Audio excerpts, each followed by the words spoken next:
رضی اللہ تعالیٰ عنہ کو تیسری بات کہی. حضرت عوف بن مالک نے کہا آپ شہید کیے جائیں گے, میں نے خواب دیکھی ہے. نیک لوگوں کے خواب بڑی حد تک سچے ہوتے ہیں. کہا میں نے خواب دیکھی ہے. تو حضرت عمر کہنے لگے شہید تو دلیر لوگ ہوتے ہیں, شہید تو دلیر, جسے سارا زمانہ دلیر کہہ رہا ہے وہ اپنے بارے میں کیا کہہ رہے ہیں, کہتے ہیں شہید تو دلیر, میں تو کاہل سا آدمی ہوں, سست آدمی ہوں, میں تو اتنا کام ہی نہیں کرتا, تو یہ خواب تو نے جو ٹھیک ہے دیکھا ہے نا پھر سے دیکھنا.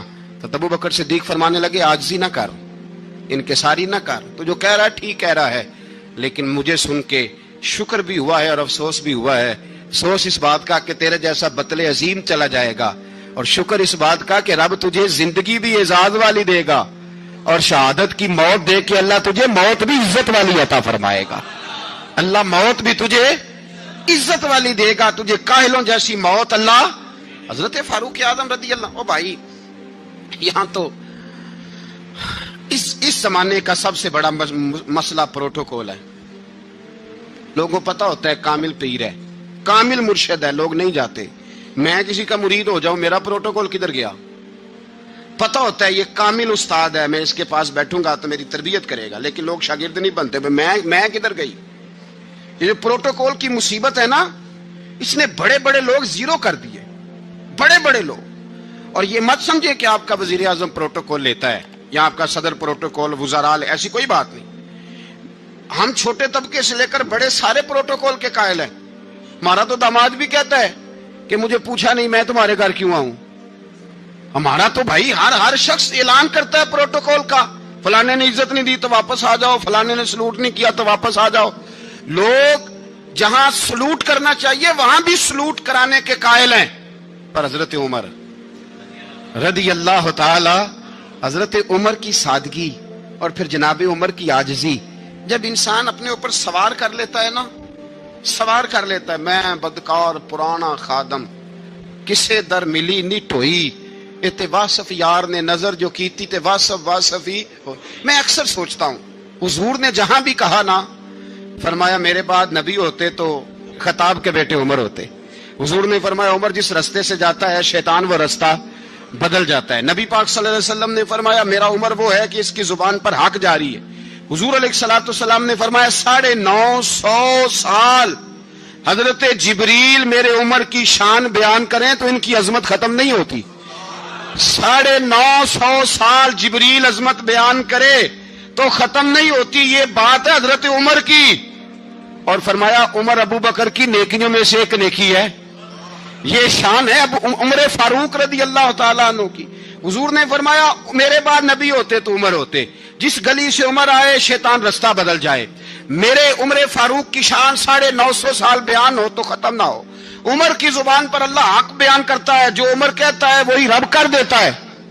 حضور ساری زندگی فضیلتیں بیان کرتے رہے, عمر جواب میں کیا کہتے ہیں؟ کوئی بتائے نا کہ یہ والی حدیثیں کبھی عمر نے بھی روایت کی ہوں کہ حضور نے میرے بارے میں یہ کہا ہے. یہ روایتیں وہ روایت نہیں کرتے. ان سے جب لوگ کہتے عمر تیری بڑی بات ہے تو عمر رو پڑتے, کہتے میں تو اونٹ چرانے والے باپ کا بیٹا ہوں, میں تو اونٹ چرانے والے باپ کا بیٹا, اونٹ چرا. اس سے آگے عمر گئے ہی نہیں ساری زندگی, اس سے آگے لفظ ہی نہیں ادا کی. اور میں تو بھائی اونٹ چرانے والا, میرا باپ تو اونٹ چرایا کرتا تھا, 10 اونٹ تھے, میری ڈیوٹی ہوتی تھی, سنبھالے نہیں جاتے تھے, ابا ڈنڈوں سے مارتا تھا. ساری زندگی عمر حج کرنے گئے, ایک خشک تنا کھجور کا عمر فاروق رضی اللہ تعالیٰ عنہ نے اس کو اپنے کلاوے میں لیا, رونے لگے. لوگوں نے کہا عمر کیا ہوا؟ فرمانے لگے یہاں میں اونٹ چرایا کرتا تھا, یہاں میں اونٹ چراتا تھا, 10 اونٹ سنبھالے نہیں جاتے تھے. دیکھو رسول اللہ کی شان, آج ساری امت چلانے کا طریقہ عطا فرما دیا ہے. ساری نظریے سے پیار. یار پیسہ کس کو برا لگتا ہے؟ آپ جس آدمی کی 50 کروڑ کی پراپرٹی ہے اس کو پوچھیں سب سے غریب, آپ کو وہی نظر آئے گا.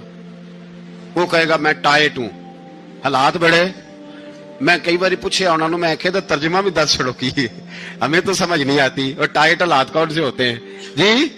جس آدمی کا کروڑوں میں کاروبار ہے نا, اس کو آپ چھیڑے وہ رونے لگ جائے گا, رونے. تو کئی میں نے ایسے دیکھے ہیں کرائے کا مکان ہے, ان سے پوچھے صاحب کیا حال ہے, تو کہتے ہیں جتنی اللہ نے شان والی زندگی ہمیں عطا کی ہے کسی کو نہیں دی ہوئی. اس کا مطلب ہے خوشی بھی یہی ہے اور غم بھی یہی ہے. اندر سے خوشی ہے, اندر سے ہی. تو نے اگر راضی رہنا ہے تو ادھر سے رہنا ہے, ناراض رہنا ہے تو بس اپنے آپ کو خوش رکھے گا تو ہو جائے گا.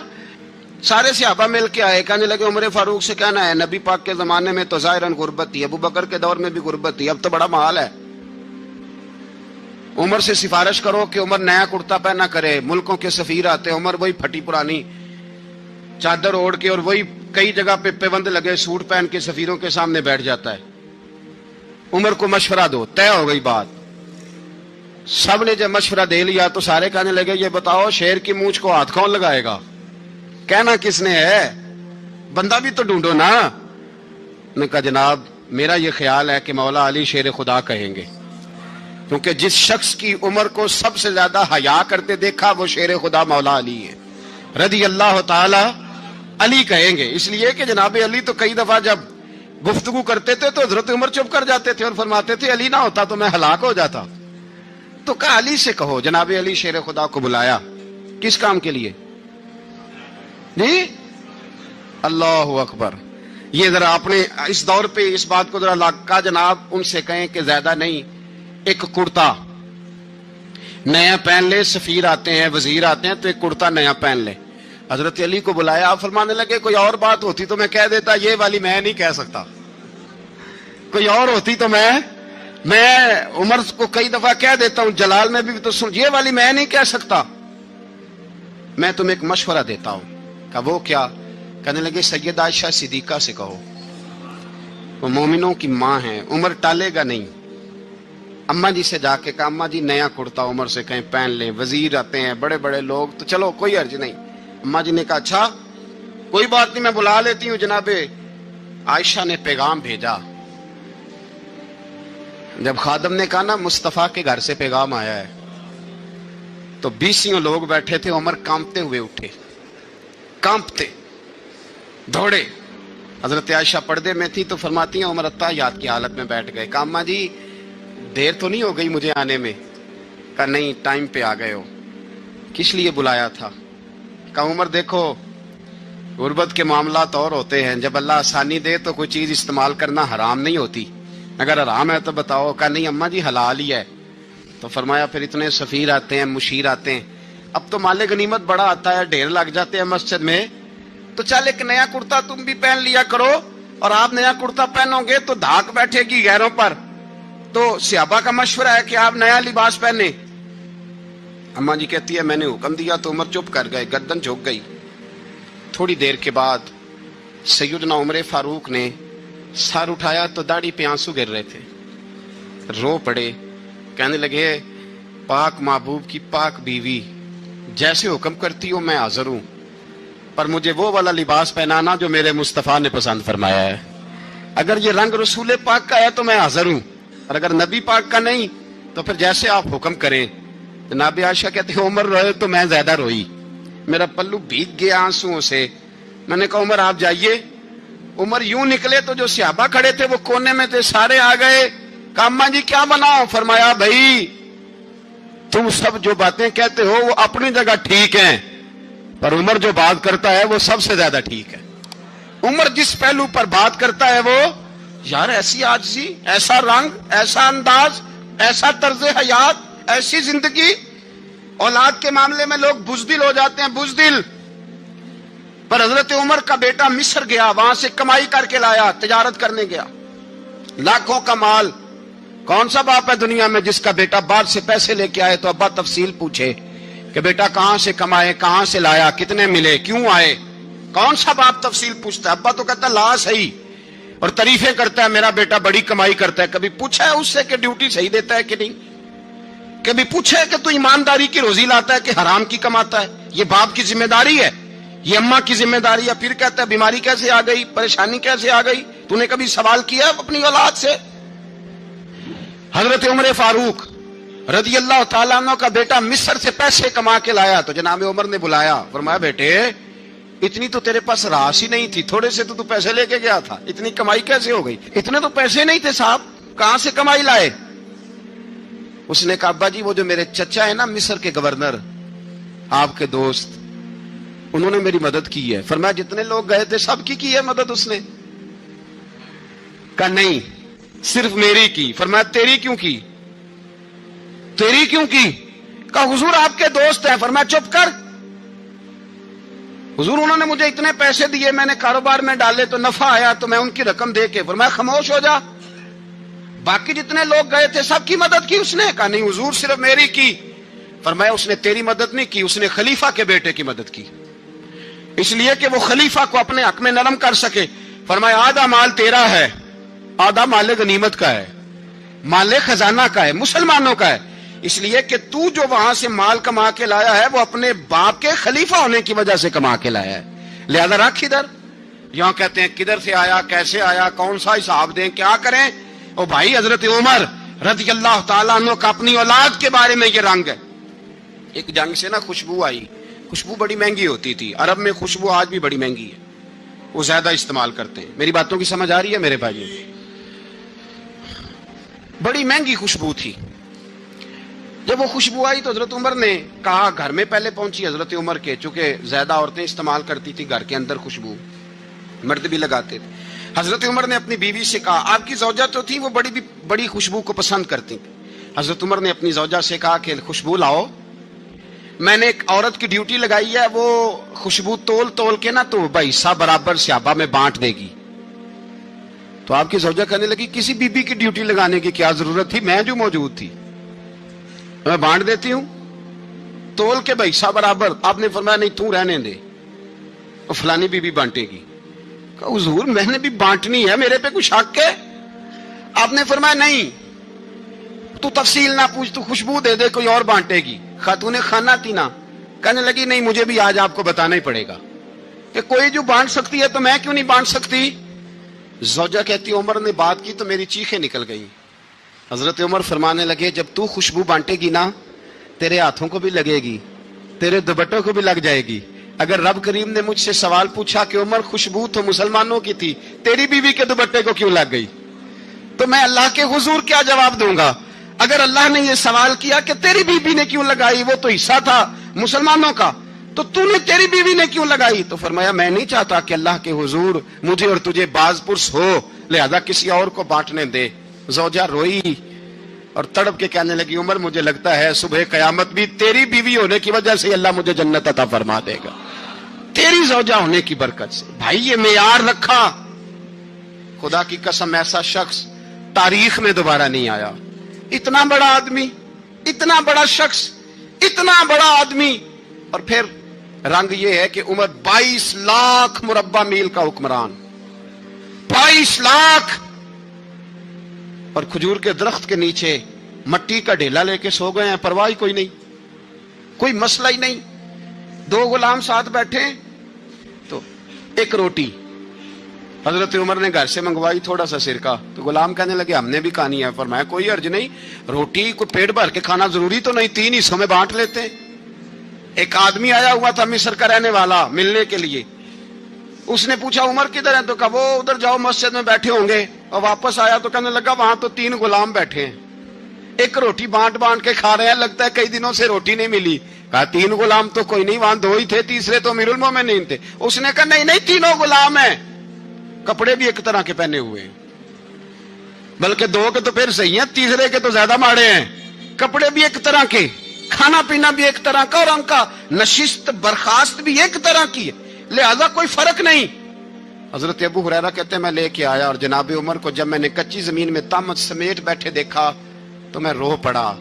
میں نے اس مصر سے آنے والے کو کہا تو اس کے جلوے دیکھ, اگر اس کی ذات میں اتنا حسن ہے تو محمد عربی کا مقام کیا ہوگا.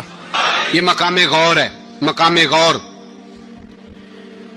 10 محرم کو لوگ دیگے پکائیں گے نا, نہیں پکانی ہے, کوئی بول دے نہیں, ہاں نہ نہیں کر دے, پروگرام بدلیا تو نہیں جی عید کی کہ وہی کام شروع ہوا لاسٹ ٹائٹ ہونے والا.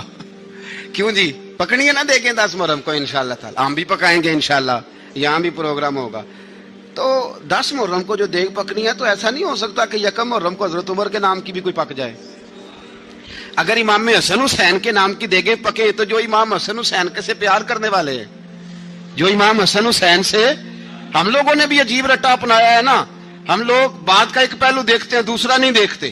حضرت امام حسن اور حسین کو بھی نبی پاک نے شہید کہا, اور جناب عمر کو بھی رسول اللہ نے خود شہید فرمایا ہے. فرمایا شہید ہے، خود فرمایا اپنی زبان سے کہ یہ شہید ہے، خود میرا عمر شہید ہے. تو ان کے نام کی دیگ نہیں پکنی چاہیے، اس طرف نہیں ہماری توجہ ہونی چاہیے. اور اہل بیت نبو، یہ بات میں پہلے بھی کرتا ہوں، آج پھر کرنا ضروری سمجھتا ہوں. اہل بیت کا پیار سن لو کان کھول کے. اہل بیت کا پیار اگر ہمیں کسی نے سکھایا ہے تو سیدنا عمر فاروق نے سکھایا ہے. اہل بیت نبوت کی محبت اگر کسی نے سکھائی ہے تو کس نے سکھائی ہے؟ بول کے بتائیے. حضرت عمر نے. اہل بیت کا پیار ہمیں حضرت عمر نے بول کر کے سکھایا ہے. بھائی یاد رکھیں، کسی کی طاقت نہیں تھی دم مارنے کی حضرت عمر کے سامنے، طاقت ہی نہیں تھی. کیسر و کسرا کانپ جاتے تھے، جرأت ہی نہیں کرتے تھے حضرت. اور ہمارے تو تعلقات بڑے ہیں نا غیروں سے. حضرت ابو موسیٰ اشعری رضی اللہ تعالیٰ عنہ فرماتے ہیں میرا منشی سائی تھا، وہ کاتب کہتے تھے وہ لوگ، میرا حساب کتاب عیسائی تھا. تو فرماتے ہیں ایک دن میں نے وہ سارا حساب کتاب لین دین کے حضرت عمر کو دکھائے تو فرمانے لگے جس نے لکھے ہیں اس کو بلاؤ. کہنے لگے حضور مسجد نہیں آ سکتا. کیوں نہیں آ سکتا؟ کہنے لگے وہ عیسائی ہے. کہتے ہیں حضرت عمر جلال میں آ گئے. آپ فرمانے لگے جنہیں رب دور کرتا ہے تم کیوں قریب کرتے ہو؟ جنہیں اللہ دور کرتا ہے. فرمایا تم غیروں کو اگر عہدے دو گے تو اپنوں کا کیا بنے گا؟ اگر تم غیروں کو عہدے دو گے تو اپنوں کا. یہ سوچ ہے جو آج برما کے مسلمانوں کے لیے بھی ضروری ہے. کہا اگر تم غیروں کو عہدے دو گے تو اپنوں کا. ہم نے غیروں کو عہدے دیے تو دیکھا نا اپنے کس طرح کاٹے جا رہے ہیں. غیروں کو جو عہدے دے دیے جرانے سارے غیروں سے. روز دعویٰ ہوتا ہے چین ہمارا سجن ہے، چین ہمارا دوست ہے. او بھائی دوست ہے تو اس سے کہو نا کہ برما تو تمہاری ایک چھوٹی سی ریاست ہے، چین کے بغیر تو وہ سانس بھی نہیں لے سکتا. اس کو کہو نا اس حکومت پہ دباؤ ڈالے. لیکن ہم لوگوں نے غیروں کو عہدے دیے تو اپنے پس گئے. حضرت عمر کہتے تھے ذمی کا ہم ادب کریں گے، ذمی کافر کا ہم، ایسا کافر جو مسلمان ریاست کو قبول کرے، بدامنی نہ پھیلائے. ایک آدمی کو آپ نے دیکھا آنکھوں سے نابینا ہے اور بھیک مانگ رہا ہے. تو حضرت عمر کو نظر آ گیا. فرمایا کون ہو؟ اس نے کہا میں یہودی ہوں. فرمایا بھیک کیوں مانگتے ہو؟ کہا جب تک تندرست تھا مسلمانوں کو جزیہ دیتا تھا، بوڑھا ہو گیا ہوں کیا کروں. حضرت عمر نے گھوڑے کی پشت پہ بٹھایا کافر کو، گھوڑے کی پشت پہ بٹھایا اور بٹھا کے مدینے لائے. حضرت علی شیر خدا وزیر خزانہ تھے. فرمایا علی اس کا وظیفہ جاری کرو. کہا یہ کون ہے؟ فرمایا یہ یہودی ہے لیکن یہ ہمیں جزیہ دیتا رہا، بوڑھا ہو گیا بیچارہ، بھیک مانگنے پہ مجبور ہے، ہماری حکومت کے اندر رہتا ہے، اس کا پورا وظیفہ جتنا خرچہ اتنا وظیفہ لگاؤ. حضرت علی کہتے ہیں میں وظیفہ لگا رہا تھا اور وہ میرے نبی کا کلمہ پڑھ رہا تھا، وہ رسول اللہ کا کلمہ پڑھ رہا تھا. یہ مزاج، یہ نہیں کہ کافر. حضرت عمر نے گورنروں کو خط لکھے تھے کہ زبردستی کسی کو مسلمان نہیں کرنا، جہاں ان کی عبادت گاہیں بنی ہو گرانی نہیں، کوئی مندر کوئی گرجا ضائع نہیں کرنا. اسلام سب کو جینے کا موقع دیتا ہے، پر بے ایمانو ظالموں بدذاتوں تمہیں یہ کہتا ہے کہ ہم تمہیں جینے کا موقع دیتے، تم بھی مسلمانوں کو جینے کا موقع دو. یہ جہاں بستے ہیں جہاں رہتے ہیں انہیں وہاں جینے کا موقع دو، انہیں بھی اللہ اکبر کہنے کا موقع دو، انہیں بھی قرآن پڑھنے کا موقع دو، انہیں بھی رسول اللہ پر درود پڑھنے کا موقع دو. ہمارے ملک میں عیسائی اپنی مرضی سے کھلے عام تبلیغ کرتے ہیں. یہاں تو چینل چلائے ہیں عیسائیوں نے. کسی مذہبی جماعت نے کبھی جلوس نکالا ہے کہ عیسائیوں کا چینل بند کرو؟ بولے نکلا ہے کہ نہیں نکلا؟ کتنے ظلم کی بات ہے. ہم جب غیر کو اتنا تحفظ دیتے ہیں، اتنا تحفظ دیتے ہیں. ہم نے دیکھا ہے مجھے 20 لوگوں نے عید پہ ٹیلی فون کیے کہ عیسائیوں کو قربانی کا گوشت دے لیں، مجبور ہیں جی، دروازے پہ آ گئے ہیں، ہمارے کام کاج کرتے ہیں. 20 لوگ. عام آدمی کے دل میں ان کا اتنا جذبہ ہے، وہ مسائل کا بیان کرنا ایک علیحدہ بات، لیکن ہمارے دل کافر کے حق میں بھی نرم ہو جاتے ہیں. تم کس قدر زیادہ بے ایمان ہو اور کفر کس قدر زیادہ ذلیل ہو گیا ہے کہ مسلمان کے حق میں نرم ہوتا ہی نہیں. اور اس سے بڑے ذلیل وہ ہیں جو ان ذلیلوں کے سپورٹر ہیں.